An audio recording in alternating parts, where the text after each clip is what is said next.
اس وقت جب کہ ہم آکسیڈیشن اور ریڈکشن کو ریویو کر چکے ہیں یا یوں کہیں کہ ہم اس کو ایک بار پھر بایولوجی کے نقطہ نگاہ سے دیکھ چکے ہیں، اب ہم ایک بار پھر اسے سیلولر ریسپریشن کے نقطہ نگاہ سے سمجھنے کی کوشش کرتے ہیں۔ یہ ہمارے پاس ہے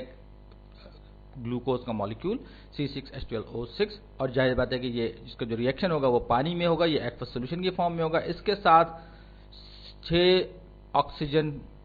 6 مول مالیکولر آکسیجن کے ریئیکشن کریں گے اور یہ ایک بہت سیریز آف سٹیپس ہوگی، کئی مرحلوں میں یہ عمل ہوگا اور یہ سیلولر ریسپائریشن کا عمل انجام پائے گا۔ اور اس کے نتیجے میں کیا ہوگا؟ اس کے نتیجے میں جو چیز ہمیں حاصل ہوگی وہ ہوگے کاربن ڈائی آکسائڈ کے 6 مول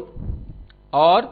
ساتھ ہی ساتھ جیسا کہ میں نے کہا کہ سیلولر ریسپائریشن کی ہم بات کر رہے ہیں، تو یہ کاربن ڈائی آکسائڈ جو ہے سیلولر ریسپائریشن کی بائی پروڈکٹ ہے، یاد رکھیے مین پروڈکٹ نہیں ہے۔ اور یہ ہم جب سانس لیتے ہیں ہوا سے خارج کرتے ہیں، ہوا میں خارج کرتے ہیں اور ساتھ ہی ساتھ پانی کے 6 مالیکول بنیں گے اور ساتھ ہی ساتھ انرجی بھی خارج ہوگی۔ اور یہ انرجی جو ہے، یہ توانائی جو ہے، یہ ہماری جسم میں سٹور بھی ہو سکتی ہے، حرارت کی شکل میں خارج بھی ہو سکتی ہے اور 38 آئیڈیل کنڈیشن میں 38 ATPs بھی اس میں بنیں گے، جس کو ہم پچھلی ویڈیو میں دیکھ چکے ہیں، جو کہ ہمارے پاس بایولوجیکل انرجی کی کرنسی ہے۔ اور یہ جو ATPs ہیں یہی استعمال ہوں گے ہمارے مسلز کو، ہمارے پٹھوں کو کھینچنے میں یا امپلس جنریٹ کرنے میں، ہمارے اور بھی بہت سارے جو بایولوجیکل ایکشنز ہیں ان کو پرفارم کرنے کے لیے۔ تو اب ریڈکشن اور ہم بات کر رہے تھے آکسیڈیشن اور ریڈکشن کی، تو ہم نے کہا تھا کہ کیمسٹ کے نقطہ نگاہ سے آکسیڈیشن اور ریڈکشن کی تعریف کچھ اور ہے، جبکہ ہم بایولوجی کے نقطہ نگاہ سے کچھ اور کہتے ہیں۔ تو کیمسٹری میں یا کیمسٹ اگر بات کریں تو کہتا ہے کہ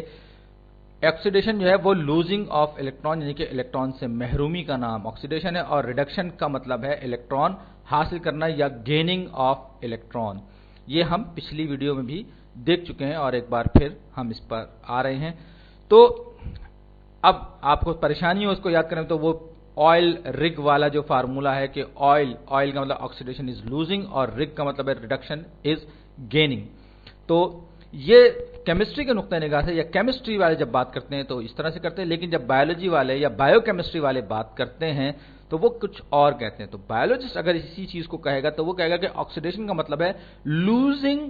آف ہائیڈروجن ایٹمز، یعنی کہ ہائیڈروجن ایٹموں سے محرومی جو ہے وہ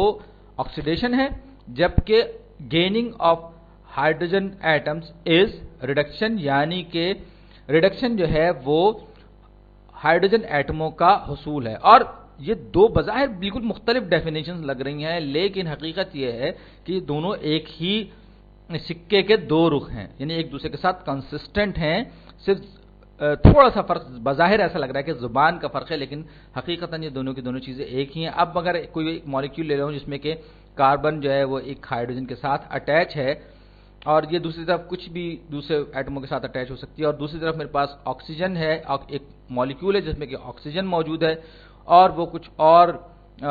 مالیکیولز کے ساتھ یا ایٹموں کے ساتھ اٹیچ ہے۔ اب ان دونوں کے درمیان جب ریئیکشن ہوتا ہے فرض کے لیے تو اور نتیجے میں کچھ ایسا کوئی مالیکیول بنتا ہے جس میں یہ کاربن آکسیجن کے ساتھ اٹیچ ہو گئی اور آکسیجن جو ہے وہ ہائیڈروجن کے ساتھ اٹیچ ہو گئی، تو یہ ہائیڈروجن یہاں پر شفٹ ہو گئی، یعنی کہ کاربن سے نکل کر ہائیڈروجن جو ہے وہ آکسیجن کے پاس چلی گئی، اور کیونکہ اس نے ہائیڈروجن لوز کیا ہے کاربن نے، تو یہ آکسیڈائز ہو گیا، اور آکسیجن نے کیونکہ ہائیڈروجن گریب کیا ہے یا گین کیا ہے تو یہ ریڈیوس ہو گیا ہے، یعنی آکسیجن جو ہے وہ ریڈیوس ہو گیا ہے۔ اب اگر ہم کیمسٹری کے نقطہ نگاہ سے بات کریں، جو کیمسٹری کی ڈیفینیشن کی اگر ہم بات کریں تو پھر ہم بات کریں گے الیکٹرو نیگیٹیوٹی کی۔ آپ دیکھیے کاربن بہت زیادہ الیکٹرو نیگیٹو ہے، ہائیڈروجن بہت کم الیکٹرو نیگیٹو ہے، لیکن ساتھ ہی ساتھ آکسیجن جو ہے وہ کاربن سے بھی زیادہ الیکٹرو نیگیٹو ہے، بہت زیادہ الیکٹرو نیگیٹو ہے یہ۔ تو اس صورت میں اگر کاربن یہاں پر زیادہ الیکٹرو نیگیٹو تھا اور اس نے کاربن نے الیکٹران کو ہاگ کر رکھا تھا، یعنی کہ اس پورے بانڈ میں الیکٹران اس کے قریب زیادہ تھا،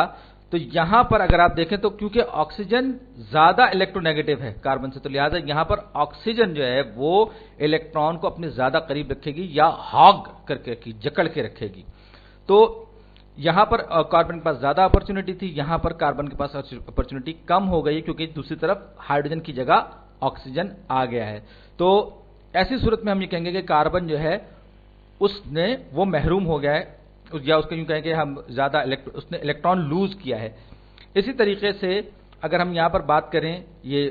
آکسیجن جو ہے یہ ہائیڈروجن کے مقابلے میں بہت زیادہ الیکٹرونیگیٹو ہے، لہٰذا یہ بھی الیکٹران کو اپنے قریب بہت زیادہ کر کے رکھے گی. تو آپ دیکھ سکتے ہیں کہ دونوں کی دونوں ڈیفینیشن بظاہر ایک دوسرے سے مختلف نظر آ رہی ہیں، لیکن کنسسٹنٹ ہیں، یعنی کہ ایک دوسرے سے مماثل ہیں، ایک دوسرے سے مطابقت رکھتی ہیں. یہ کیمسٹری والی ڈیفینیشن بھی اور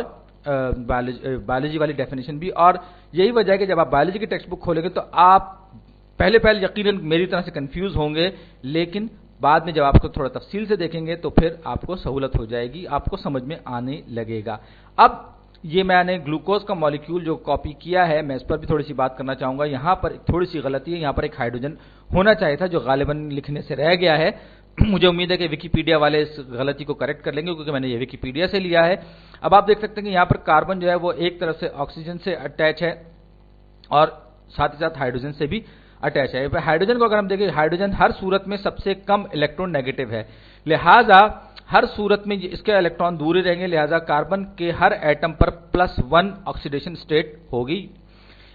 اب اگر ہم آکسیجن کی بات کریں تو آکسیجن سب سے زیادہ الیکٹرو نیگیٹو ہے اس پوری گلوکوز مالیکیول میں. تو آکسیجن جو ہے، آکسیجن ہائیڈروجن سے بھی الیکٹران گریب کرے گا اور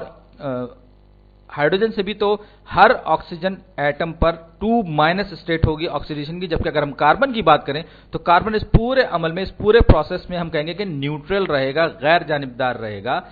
آپ چاہیں تو گلوکوز کا مالیکیول جو ہے، ان کو میں سرکل کر لوں کاربن ایٹمز کو، یہ دیکھیے یہاں پر یہ ایک ہائیڈروجن سے الیکٹران ہاک کر رہا ہے، لیکن ساتھ ہی ساتھ ایک آکسیجن جو ہے وہ اس سے الیکٹران ہاک کر رہا ہے. تو یہ نیوٹرل اسٹیٹ میں آ گیا، ایک طرف سے قریب ایک طرف سے دور. یہ اس کے ساتھ بھی وہی معاملہ، اس کے ساتھ بھی وہی معاملہ، اور اس والے کے ساتھ اگر آپ دیکھیں، یہ میں اس کو تھوڑا سا الگ کر لوں، اس کے ساتھ بھی وہی معاملہ، یہ بھی نیوٹرل ہے. البتہ یہ جو دوسرا جو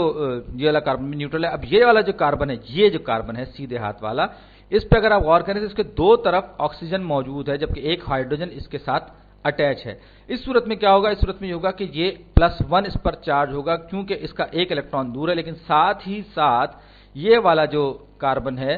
یہ والا جو کاربن ہے اس کے اوپر -1 ہوگا کیونکہ یہ ہائیڈروجن سے اٹیچ ہے، وہ ہائیڈروجن کی وجہ سے اور یہ آکسیجن کی وجہ سے. لہٰذا اوورآل اگر ہم دیکھیں تو کاربن جو ہے وہ نیوٹرل ہوگا. اب میں آپ کو ایک بار پھر ذرا تفصیل سے یہ شو کرنے جا رہا ہوں کہ یہ جو دونوں کی دونوں جو ڈیفینیشنز ہیں بایولوجی اور کیمسٹری والے، ایک دوسرے کے ساتھ کنسسٹنٹ ہیں. اب اگر آپ دیکھیں یہاں پر آکسیجن مالیکیول میں دونوں آکسیجن ایٹمز کے درمیان ایک ڈبل بانڈ موجود ہے، جبکہ پروڈکٹ جو ہے کاربن ڈائی آکسائڈ، اس میں کاربن کا دونوں آکسیجن کے ساتھ ڈبل بانڈ ہے. اور جیسے کہ ہم پہلے ہی دیکھ چکے ہیں کہ آکسیجن سب سے زیادہ الیکٹرونیگیٹو ہے، لہذا اس پر بھی -2 آکسیڈیشن اسٹیٹ ہوگی اور اس کی بھی 2- آکسیڈیشن اسٹیٹ ہوگی. جبکہ کاربن جو ہے یہاں پر آپ دیکھ سکتے ہیں کہ اس کے 4 الیکٹران گئے، لہذا اس کے اوپر 4+ آکسیڈیشن اسٹیٹ ہوگی، یا یوں کہیں گے کہ الیکٹران سے، یہ 4 الیکٹرانوں سے ایک طرح سے محروم ہو گیا، اگرچہ مکمل طور پر محروم نہیں ہے لیکن ہم یہ اپنی آسانی کے لیے گئے تو یہ 4+ اور یہ 2-. آپ دیکھ سکتے ہیں کہ یہاں پر 6 دنی 12 آکسیجن ایٹمز موجود ہیں. اب اسی طریقے سے یہاں پر جو پانی کا مالیکول ہے اس میں بھی ہائیڈروجن آکسیجن پر 2- آکسیڈیشن اسٹیٹ ہوگی، جبکہ ہائیڈروجن پر ہر ایٹم پر 1+ آکسیڈیشن اسٹیٹ ہوگی. اب اگر ہم اس پورے کو ہاف ریئیکشنز یا یوں کہیں کہ پارشل ریئیکشنز کی شکل میں ان پورے ریئیکشنز کو لکھنا چاہیں تو آپ کہیں گے کہ جی یہاں پر ہمارے پاس شروع میں 12 ہائیڈروجن ایٹمز ہیں، تو میں ان کو اسی طرح سے H12 لکھ دیتا ہوں لیفٹ ہینڈ سائڈ پہ اس طرف، اور اس میں ہر ایک کی 1+ آکسیڈیشن اسٹیٹ ہے. اور سیلولر ریسپائریشن کے بعد کیا ہوا کہ یہ 6H2 ہو گیا اور اس میں بھی 1+ آکسیڈیشن اسٹیٹ رہی. تو لہٰذا یہاں پر آکسیڈیشن اور ریڈکشن کی نقطہ نگاہ سے ہائیڈروجن جیسا پہلے تھا ویسا بعد میں بھی رہا، اس پہ کوئی فرق نہیں پڑا، نہ تو یہ ریڈیوس ہوا اور نہ یہ آکسیڈائز ہوا اس پروسیس کے دوران. اب اگر ہم کاربن کی بات کرتے ہیں تو کاربن کا آپ دیکھ رہے ہیں کہ شروع میں نیوٹرل تھا، اور جب ہم یہ اس ریئیکشن سے فارغ ہوئے یا یہ کئی مرحلوں میں سیلولر ریسپائریشن کا ریئیکشن ہوا تو 6 کاربن اور ہر کاربن پر 4+ آکسیڈیشن اسٹیٹ ہو گئی، یعنی کہ ہر کاربن نے 4 الیکٹران لوز کیے. تو ہر کاربن نے 4 لوز کیے کا مطلب کیا ہوا؟ اس کا مطلب یہ ہوا کہ 6 کاربن ایٹمز ہیں، تو اس کا مطلب یہ ہوا کہ اس نے ٹوٹل 24 الیکٹرانز کا نقصان کیا ہے ان 6 کاربن ایٹموں نے، یعنی کہ ان سے 6 24